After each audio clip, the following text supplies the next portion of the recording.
terrorist is.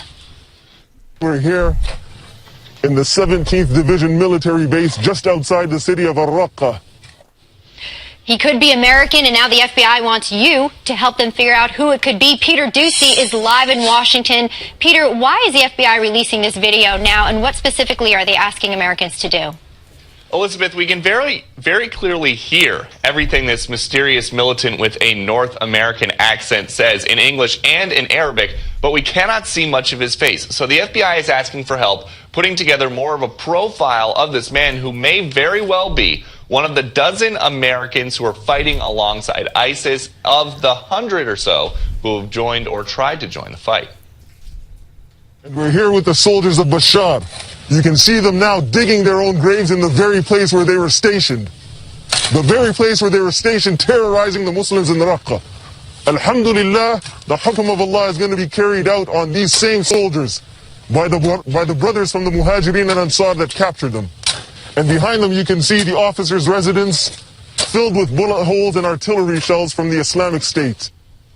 And here's why the FBI is so focused on identifying this man so urgently. Quote, the propaganda video highlighted today features a fluent English speaker and appears to be a highly stylized recruitment tool designed to lure Westerners to ISIL's cause. Now, the FBI says if you recognize this man's voice, go to fbi.gov/ISIL tips and leave even the most minor piece of information. They say it'll help. This digital tip line follows a campaign a few months ago by agents in the Minneapolis field office that included giving business cards to community leaders featuring a special number to call if they got wind of any Americans planning to go this join guy foreign is? terror This groups during that this effort. potential American with a Midwestern accent. If you do, contact the FBI. I think one of the concerns many people have with that site they were just showing is the fact that you can't do it anonymously, which concerns many individuals out there. So this is the Francesco Abbruzzino Show. This is Frankie,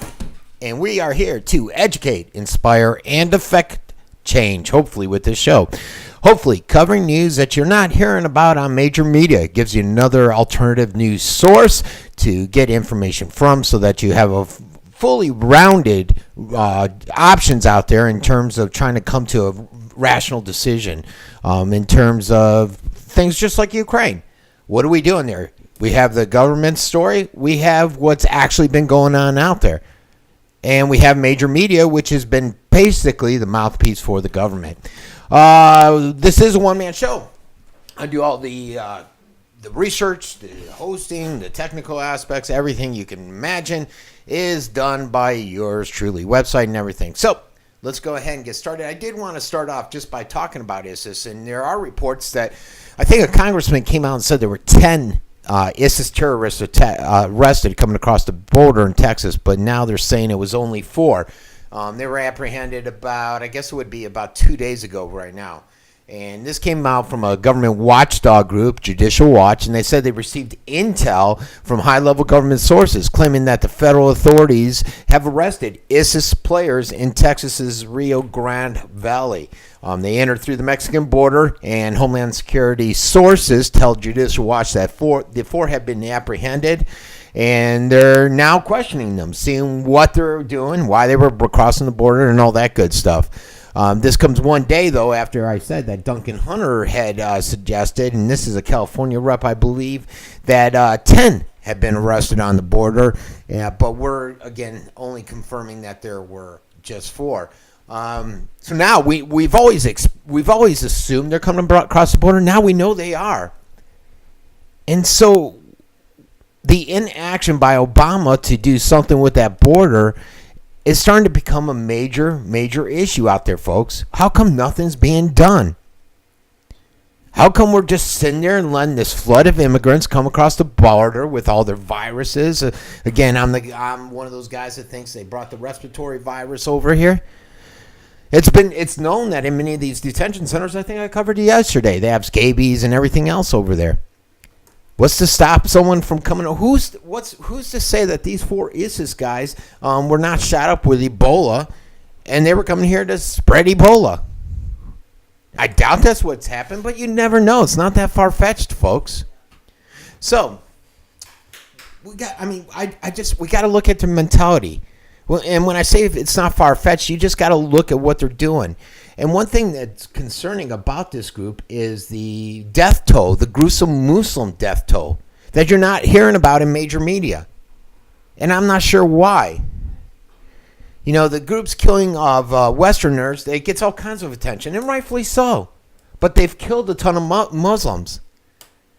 And you're not hearing about it on major media. But last week, the United Nations released a report that could provide one of the keys to defeating ISIS. But it's, again, receiving zero media attention. It's a 26-page report, and it just goes into great detail the gruesome circumstances which ISIS has killed fellow Muslims.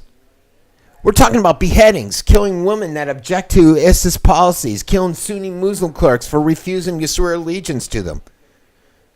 Now, you may be asking me, well, who cares? Why is this important? And a lot of people basically could care less if it's a Muslim person. And I gotta tell you, there's a distinction between an ISIS and a Muslim. Not all Muslims are bad, folks. But it's important because this information can hopefully help dissuade other Muslims from joining, from financially supporting ISIS. Even the other countries from joining, and maybe talk other countries, convince other countries to join the fight against ISIS. And the reason being is that to slaughter fellow Muslims is seen as a universal wrong across the Muslim world, folks. And is a violation of all Islamic values. Al-Qaeda had this issue back a couple years ago, and they were publicly criticized. They will even come out and publicly criticize ISIS for doing it. It's frowned upon big time.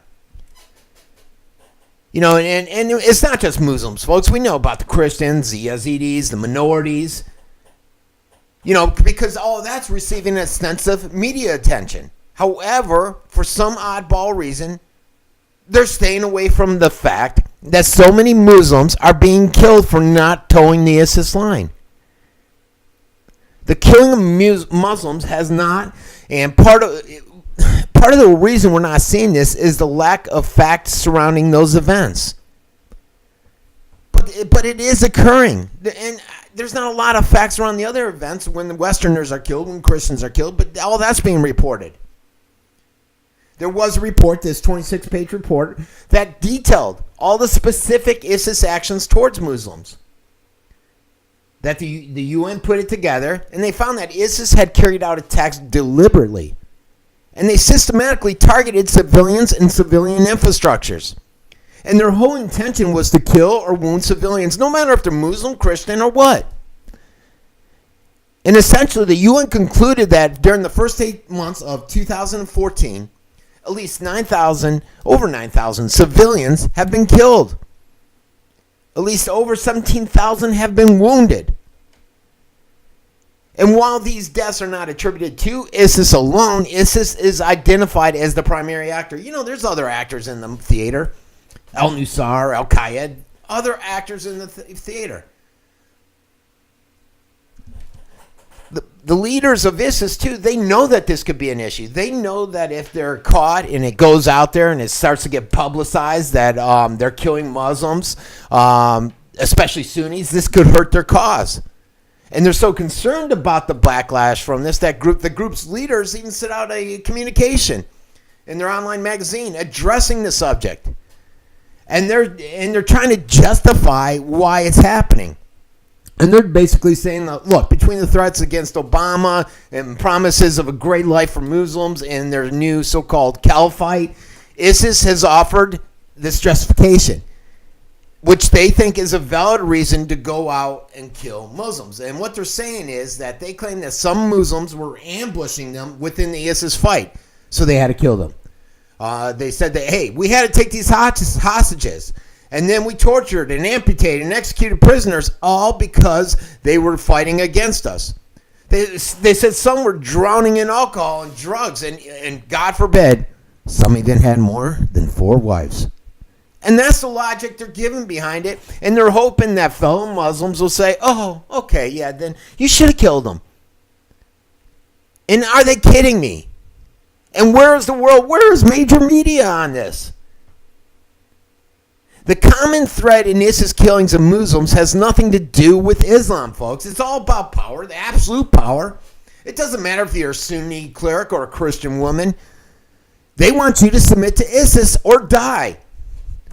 And I just wish that the major media would give more coverage to this ISIS issue, these crimes against these Muslims. The publicity would hurt the group's cause tremendously. And it would also make the case to fellow Americans that the fight is not Islam versus the West. Rather, it's the West versus this brutal dictatorship, ISIS. And those Muslims who gave their lives fighting against or refusing to give ISIS and our common struggle, they should be recognized by the media, recognized for their bravery. It would be a powerful tool, a powerful imagery, but you're not seeing it. Going forward in our war against ISIS, sadly, we will likely see more gruesome acts, especially against Americans. Like this guy, this, they don't know if he's American, Midwestern. I don't know if I'm sold on the fact that he's American. But what he did was gruesome. It was terrifying. Essentially, he sat there and made these guys dig their own graves and then shot them. And unfortunately, this is very commonplace over there. And why is it commonplace? Why is it being allowed at all? Those are the questions. These are the questions that keep me up at night, folks, about ISIS. And then you got that one town outside of Turkey where so many of the immigrants, the Kurds, are leaving. Turkey could do something. It borders their town with Syria. It's about 2 miles away from Turkey, I believe. And they're doing nothing. They're letting ISIS run in there and take total control of this village and do what they want if you don't submit to ISIS and the rules and laws they live by. And it's just pure craziness. And we started all this, folks. It's funny. I was in the gym. I heard it was Harvard. And students were coming out and saying, look, America's a worse enemy, should be feared more than a lot of other groups out there. And not necessarily ISIS, but they said they should be feared more. And they said, why? And they asked these kids, and they said, look, how many people we killed? How many wars have we started? We financed ISIS, and Fox News had a hard time swallowing that. But the facts are there. We did finance the birth of ISIS. We contributed to it. And it all started with our taking of Iraq. Because essentially those are what they are. They're disenfranchised Baathists. They became Al-Qaeda of Iraq. Then the name changed to ISIL. And then the name changed to ISIS. And then the name changed to IS. Who knows what they'll be tomorrow, folks? Who knows? All right, we'll be right back after this commercial break. Is your money manager giving you safety and security? Wouldn't you like to make your money work harder for you? Then you should consider joining philsgang.com, where thousands of individual investors have successfully profited. This year I'm up 60% on my portfolio. Following your system has been fantastic. I've been with you for about a month and a half now, and I'm already up 7%. I've been in the business for a long time, and you're really one of the best I've ever heard. Well, I just want to let you know what a great teacher you are. For over a decade, philsgang.com's Phil Grandy and Donald Cogswell have been teaching, coaching, and investing right along with all Phil's Gang members. I want to thank Donnie for market wrap. I bought 2,500 shares of AUI and sold it this morning at $820 profit. Why not join thousands of satisfied Phil's Gang customers today? Go to philsgang.com, philsgang.com, or call 877-600-4264. That's 877-600-4264. Call today. Okay, and that was Phil's Gang, and check them out, folks. philsgang.com, a huge sponsor of my weekend program and helping me get on the radio, so whatever you can do to help them out would be greatly appreciated. Phil's Gang, they're on at 9 a.m. live and again at 3 p.m. live. Phil is nationally syndicated. He essentially goes over social and financial issues, and he uses charts and shows you how you can beat the market essentially using charts. And he's pretty informative, pretty interesting guy. So check him out, philsgang.com. You can just go to the Uncensored Report, which you're probably on now if you're watching this. And I have a direct link to their show line where you can listen live. Let's get moving, though. Ebola. Duncan's dead. The guy over in Dallas, the Liberian who essentially contracted Ebola, came back here. I think he knew he had Ebola. I think he came back here for the medical treatment that he was hoping to get. Unfortunately, he succumbed to the disease, the virus, and they were not able to save him. Further unfortunate is that one of the sheriff deputies that was forced to enter Duncan's apartment to get some stuff by the feds has taken ill. So the city of Frisco released a report, and they're basically saying that this guy was taken to the Presbyterian Hospital in Dallas, and he'll be reviewed, and they're going to look him over and see what's happening. He did not have any direct contact with Duncan, but he was one of 48 people that were being monitored. He is somebody that was told to go into Duncan's apartment by the feds, essentially. He was forced to enter this Ebola victim's apartment of this victim of a highly contagious disease. You know, and you got their family still. Duncan's family has received no advice from the CDC on how to clean that apartment back then. And they sat in there for days before the hazmat team came in. They said it was a permit issue. But unfortunately, now this officer is in there. You still have another 47 potential victims. Not sure if anything will come from it. I would be real surprised if the family members, I think there were 3 kids and the wife, were left in that apartment with all the contaminants, the feces, the bloodstained sheets, the thrown up sheets. I would be surprised if they didn't contract something. Or the guy that was out power washing without a uniform on, the throw up. I'd be concerned. I'd be surprised if they did not contract something. Now the feds are out there and they're saying, look, we now realize that's an issue. If you all remember, Obama said, look, and CDC said, look, you know, it's over there. It'll never come here. We got tools in place in the airports, and it's a disease that will never make it here. And if it did make it here, we'd nip it in the bud and nobody would die. Both proven wrong. So now they'll have travelers that are coming from these West African countries in just 5 airports. They're going to have the temperature screening things. Here's the thing, though. Those temperature screening tools, devices, would not have caught Duncan, and I think they were used to test Duncan over when he was leaving Liberia, and he got through them. And all you really have to do is just take ibuprofen. It drives down the temperature. Because these screenings essentially look for a fever or some type of symptoms. Well, if you're in your 21-day period, you may not reveal the symptoms. You might have a temperature, but you just take some ibuprofen. Guess what? It knocks it down. You get right by the screeners. And how many people? There was a guy yesterday that was concerned about the migration of immigrants across the border if Ebola ever gets in South America. Because you're going to have all these people coming across the border wanting to get into the hospital system within the United States for a chance to survive. And this fever screenings, all it is theater, folks, theater. And it's designed to make the federal officials look like our saviors, that they're out there doing something to try to prevent this from coming here. But if they really wanted to do something, they would ban flights from these Ebola-stricken countries, like I've discussed yesterday. But they're not doing that, so it's just for show, it's just for theater. If they were really serious, instead of putting this sheriff, instead of putting Duncan into a hospital, they would put him into a level 4 biosafety facility, not into a hospital that's rated below BSL 4. Come on.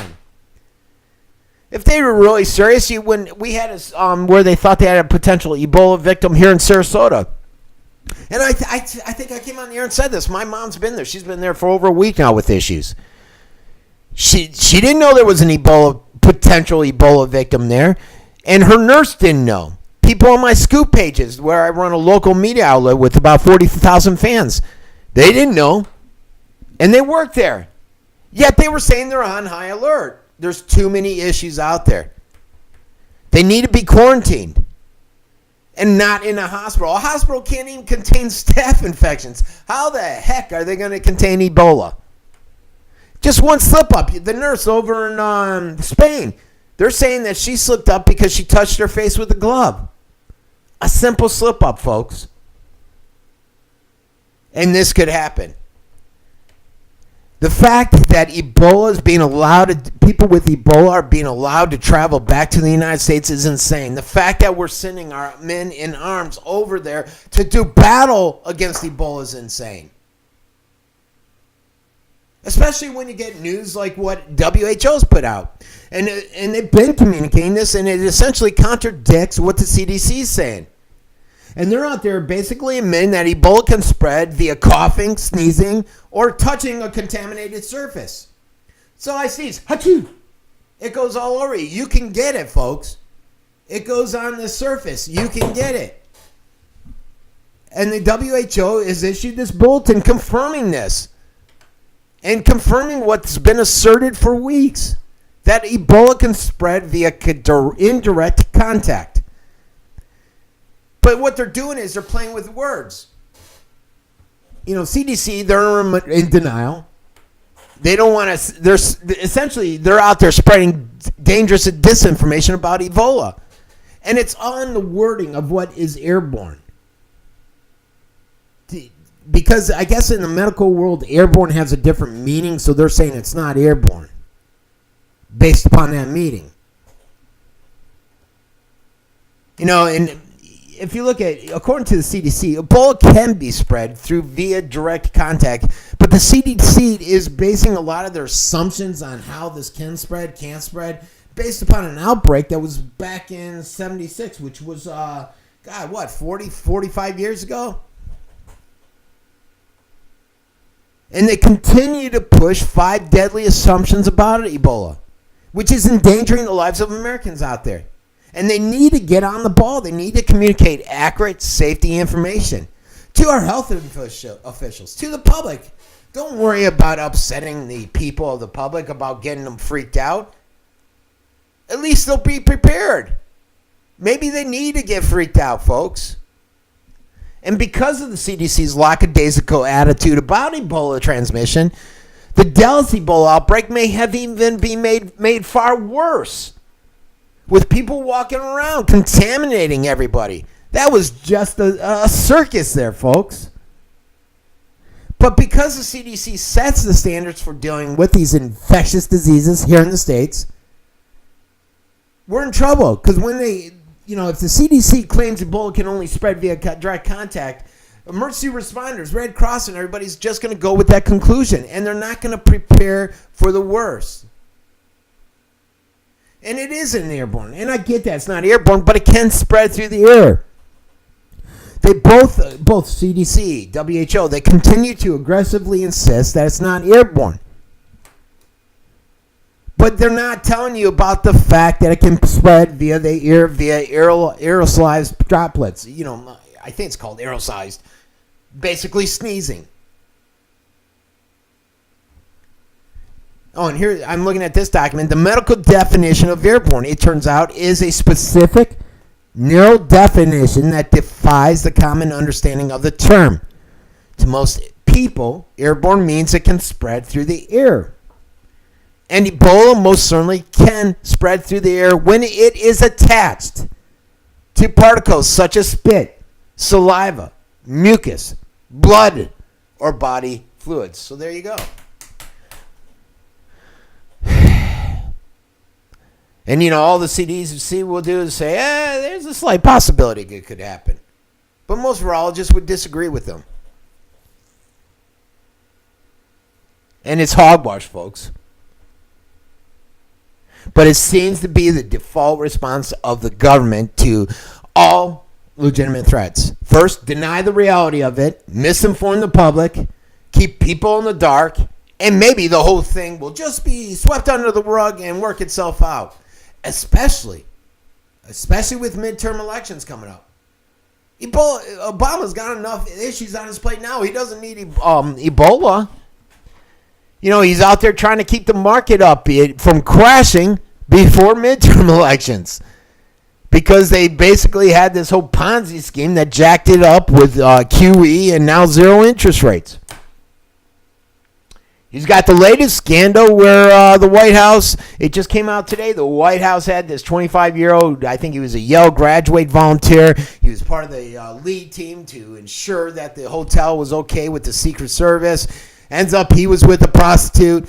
Ends up it's what's coming out is though allegedly the White House was covering it up. And they had on Fox, they showed Jay Carney saying, nope, nobody knew about it. We didn't know until the news came out. But then you have contradictory information that's now coming out saying, oh, they knew about it. We questioned them. We talked about it to them. And they asked us, they're basically stating that the White House staffers asked this the Attorney General, Inspector General, to hold off putting out any information until after the 2012 election. So Obama's got a lot on his table right now, a lot of issues. He's hoping he can sweep Ebola under the rug until after midterm elections. And I get it.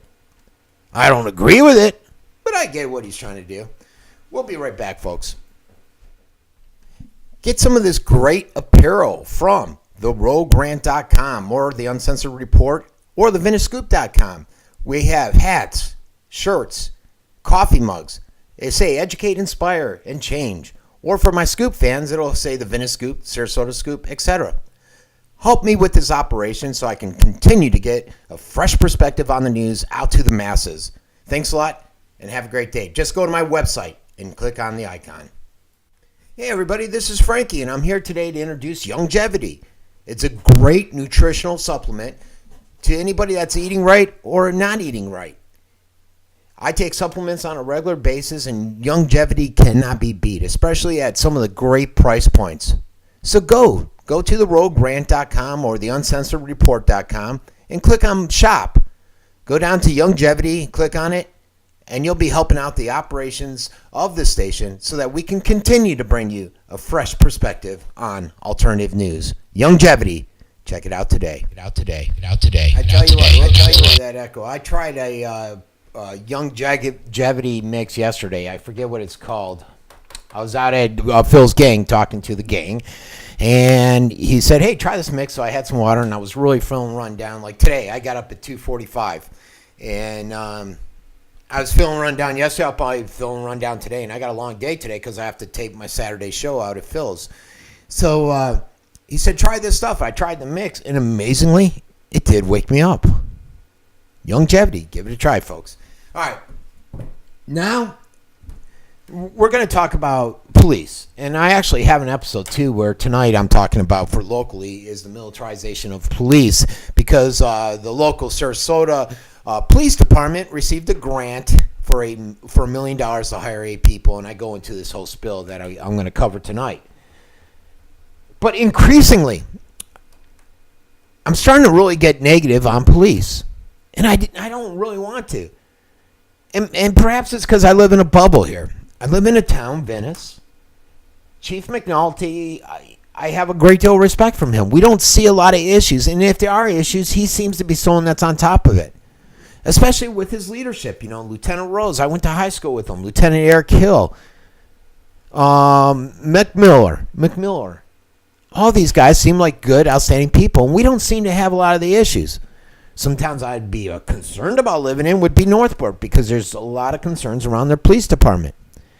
Sarasota, I know a lot of police on there, and same with the sheriff's department. I'm a fan of Tom Knight. He's a good guy. I went to same high school. Wendy Rose, his spokesperson, I graduated with her. So I know a lot of these guys, and I have a lot of respect for them. And I think they're doing basically the right stuff to try to keep the team on the up and up. And the problem is that a lot of these guys aren't. And a lot of these bad apples are really starting to paint a bad image of the police out there. And I'm starting to wonder if it's the majority now. I used to always think, it's just 10% out there. But the more and more and more I see these issues, the more I see the buildup, the militarization, the mentality, the more I'm wondering. And is it excessive militarization that's turning our cops into counterinsurgents? Is their goal now to terrify and occupy? And that's the question we have, folks. Think about it. Are we in a new era of American policing where cops increasingly see themselves as soldiers that are occupying the enemy territory of their city? And is Uncle Sam coming in and helping with armory? Even in nonviolent crimes, just serving a warrant. Overwhelming force and brutality. We saw it with the guy that was pulled over, wasn't sure why, and a cop smashed his window, tasered him. The war is on our doorstep. The cancer of militarized policing has long been metastasizing. And it's just starting to really get bad out there. It has been growing ever stronger since the first Special Weapons and Tactics team started back up in the 60s, SWATs. And they did this in response to turbulent mix of riots, disturbances, and many are saying due to the war on drugs. And that's not the only indicator of militarization of American policing, but it's increasing. And it's the most recognizable issue, especially with so many occurring, 50,000 throughout the year?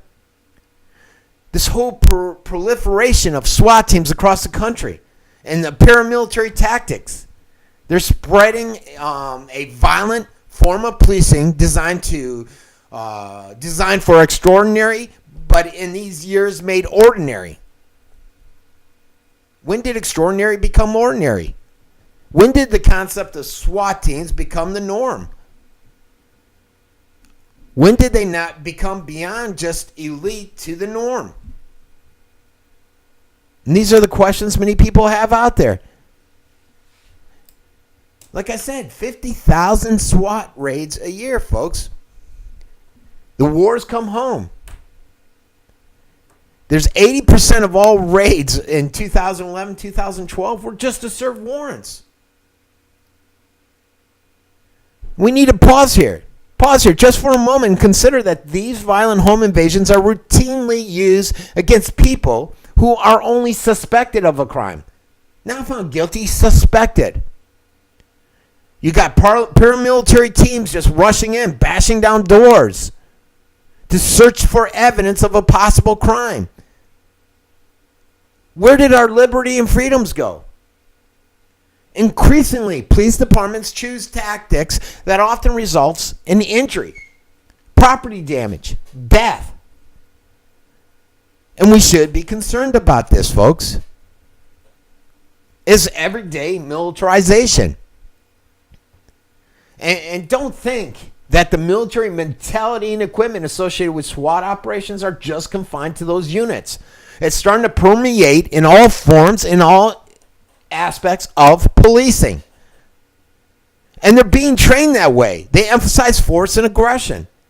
Recruit training favors stress-based regimens that molded after military boot camps versus a relaxed academic setting that some minority police departments still employ.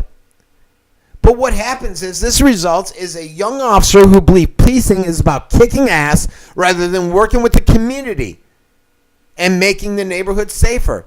They got that boot camp mentality. And this runs counter. This whole authoritarian streak runs counter to the core philosophy that supposedly dominates American thinking. Community policing. Its emphasis is on a mission of keeping peace, folks, by creating and maintaining partnerships of trust throughout the community, which is what I generally see here in Venice. And under this community model, which happens to be the official policing philosophy of the U.S. government, officers are protectors, but also problem solvers, who are supposed to care first and foremost about their communities. They don't command respect, as the theory goes. They earn it. Fear isn't supposed to be the currency. Trust is, folks. And that's what I am fortunate enough to see in my community. But not all communities are like mine. For example, Ferguson. There were more riots there last night. A cop shot another kid. He says that the guy turned in to shoot him. Or how about when the white officer, they're believing he's going to be found not guilty of doing anything, and they're threatening riots again there. All concerning, all issues that we need to be aware of. You know, the 1033 program has fed into this, supplying all these weapons to the police departments. Many of them are newer weapons.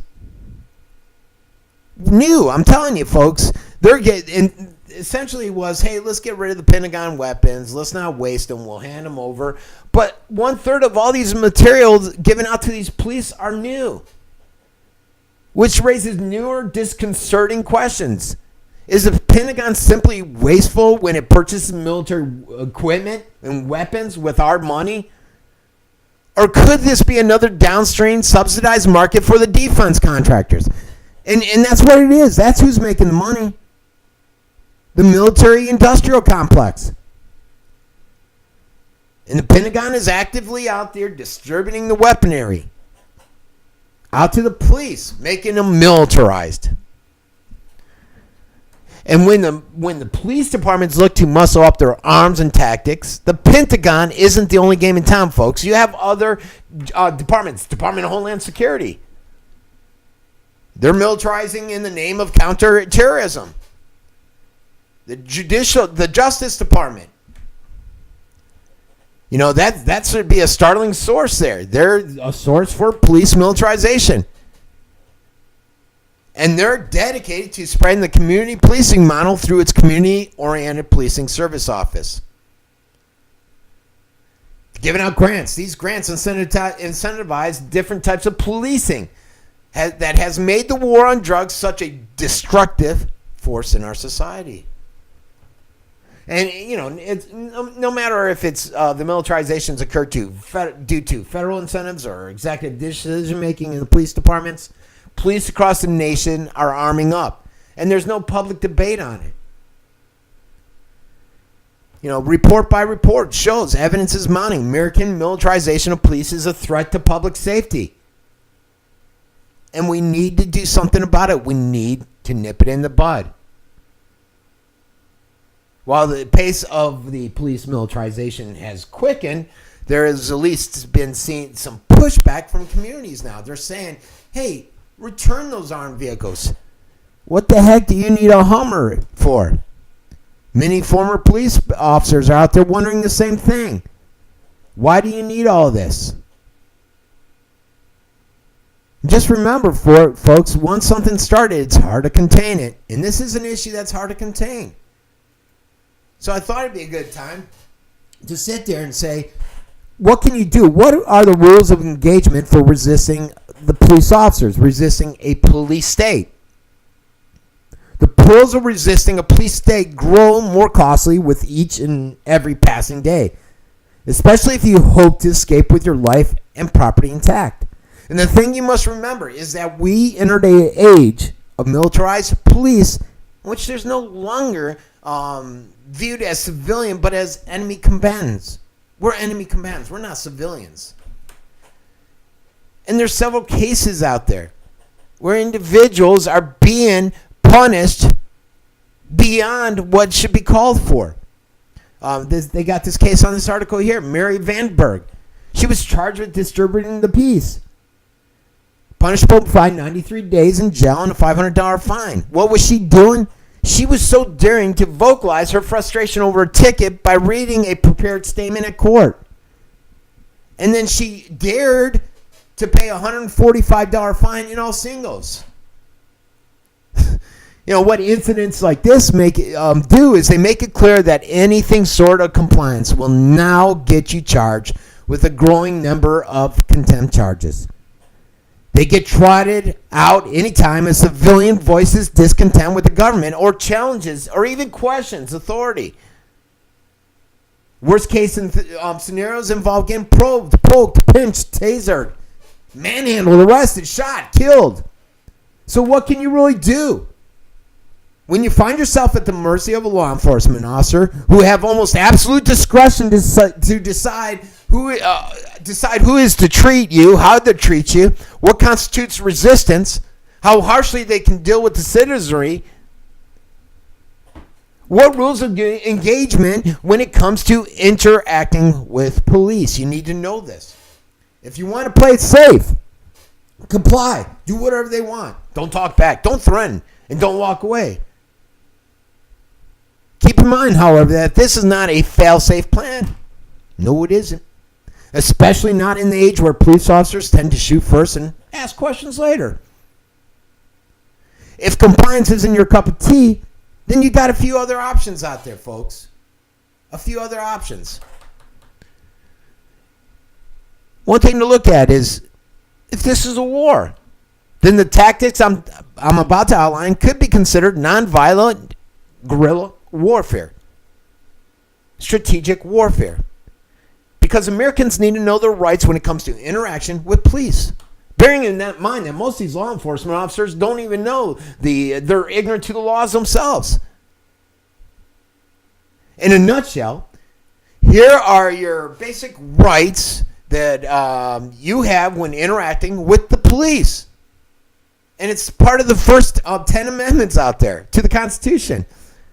Under the First Amendment, you have the right to ask questions and express yourself. Under the Fourth Amendment, you do not have your personal or your property searched by police or government unless they have a search warrant authorizing them to do so. Under the Fifth Amendment, remain silent. Don't say anything. You can request an attorney under the Sixth Amendment, depending on which state you live in and whether you encounter a police with the police as consensual as opposed to being temporarily detained or arrested. You have the right to refuse to identify yourself. You need to check which state you can do that. And knowing your rights is only part of the battle, unfortunately. The hard part comes when you have to exercise those rights, folks. You can know your rights all day long, but when you have to exercise them, that's when the cops get a little upset. As a rule of thumb, you should always be sure to clarify any police encounter whether or not you're being detained, whether you can walk away. If they say you're not being detained, then you can just take off. And you got to ask them that. Am I being detained? What for? Record the encounter. I always say record it. Any gadgets out there, record all you can. No matter what the individual police officers say to the contrary, the public has a right to record it. It's a First Amendment right. The Justice Department recognized this in 2012. So don't let them sit there and say you can't record it. And there's some new programs out there too where you could sit there and essentially record what's taking place and it will upload to the server automatically. CopBlock has it. So they can't delete it. You know, and many cops now are wearing body cameras, but that too has issues. We start body cameras up here in Sarasota. It's good, but what happens if it's being turned off? Where's the data being stored? I think I got some information to cover on storage of data. That's another issue.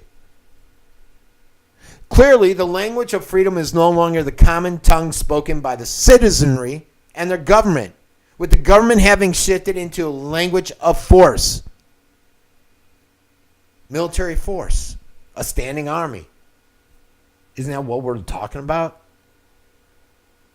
In such an environment as every resistor from Martin Luther King to down the line, they've learned there's always a price to be paid for challenging the status quo. Then again, the price for not challenging the status quo could even be worse. Tyranny, outright tyranny, the loss of freedoms, a totalitarian regime. This is something you don't want, folks. Something we don't need. And I'll be right back. 1-800-PET-MEDS. Yes, get your pet essentials, your medicines, your collars, everything you need online. And guess what? You'll be supporting the operations of this great station, the Uncensored Report. So go to my website, click on the icon for 1-800-PET-MEDS, and help us continue the information war that's going on out there. Check out My Patriot Supply. They got the straw there. That straw is great. I tell you what, folks, you can go out and basically, if we're in a critical situation and there's a massive hurricane, there's no water, guess what? You use these straws, the life straw, out there in the pond, and it cleans out all the water and gets you filtered water. How can you beat it? Check it out. Check the product and much more, and help support the operations at theuncensoredreport.com. Okay, folks. I did want to cover one more thing, and that's that whole Ferguson. And I mentioned it briefly about potential riots, and we did have that shooting again last night, which it was starting to get very testy. It happened late last night, and I just got bits and pieces of information. Nothing really flowed out prior to recording the show. But it's a concern, and the greater concern is what's going to happen if this officer, Derek, I think his name's Derek Wilson, Darren Wilson, if he's acquitted, which is expected. Well, you have many people out there, and there's this guy, this blogger, Sean King, who has about 75,000 bloggers, and he revealed how he had been told that by some of the people in Ferguson that they will riot, and then he was also communicated that the Missouri military sources are saying, hey, if this happens, we might send out the National Guard or some type of military response. I don't know if that could happen, and we'd hate to see that. I think it would just make the situation that much worse. But he said that, 245, remember I got it 245. He says that many commanders were very specifically communicated that they did not expect Darren Wilson to be indicted. It'll come out by October 15th. And that it was also communicated to be prepared. Be prepared for some type of response. And that they may need the National Guard to come in and handle the situation, especially after the shooting yesterday. It's only going to make the tensions worse, make the situation worse over there in Ferguson. I don't know what the answer is to solving it. I don't know who was right or wrong. He was bum rushed by Mike. The officer says he was rushed by Michael. Michael was pushing him in. Did he have to fire so many times? There's a lot of questions out there. I don't know the situation. But I got to believe we got to have faith in our judicial system. We got to believe that if they find no reason to quit them, then we have to believe that. The problem is, folks, too many officers are getting off. You know, they just announced yesterday that officer that it was a SWAT raid. They threw some kind of flash grenade in and deformed a baby. That he's not getting. He's keeping his job. So all too many times what happens is we see these officers get off the hook with stuff. Here recently in Venice, when I first moved back here, about 4 years ago, the Tyler Spam, he was drunk. He knocked on the wrong door. It happened to be an officer that was off duty. He came out chasing him, grabbed his gun, chased the kid. Supposedly they started arguing and fighting, and the cop shot him. Excessive force, yes. What happened to the guy? Well, the guy stayed on the police force. So you get situations like that where the citizenry wants to know why these guys can continue to do stuff that we could never do, and it's okay, and we're giving them a pass. Think about it. All right, this has been the Frankie Abbruzzino Show. Hopefully I've educated you some, inspired you to go out and take action on your own and affect change. If any of you are out there and you're producing films, or you do a show and you'd like to put it up on my site and get your message out there, by all means, even if it contradicts to what I say, if you're more of a liberal, feel free. I'll put it up there. I have no problem with that. Just give me a call, give me a shout out. So we will see you tomorrow at 11, and I still got a long day ahead of me, so I need to get started on the rest of my work. Everybody have a great day out there.